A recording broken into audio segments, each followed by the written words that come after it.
Hey everybody, Travis Holzem with Food Forest Abundance. Heading over to the job site for day one. And the film crew is already there, so Jim has been there since 6:30 this morning, getting some I don't know, whatever. He got there early because they needed him there early to get started. So the rest of the team is on the way there, and we are going to start prepping the property and getting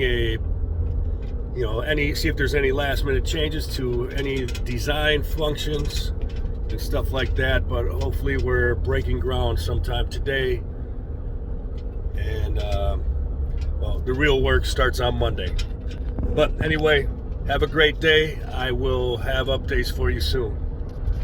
Have a great Saturday. Food Forest everywhere.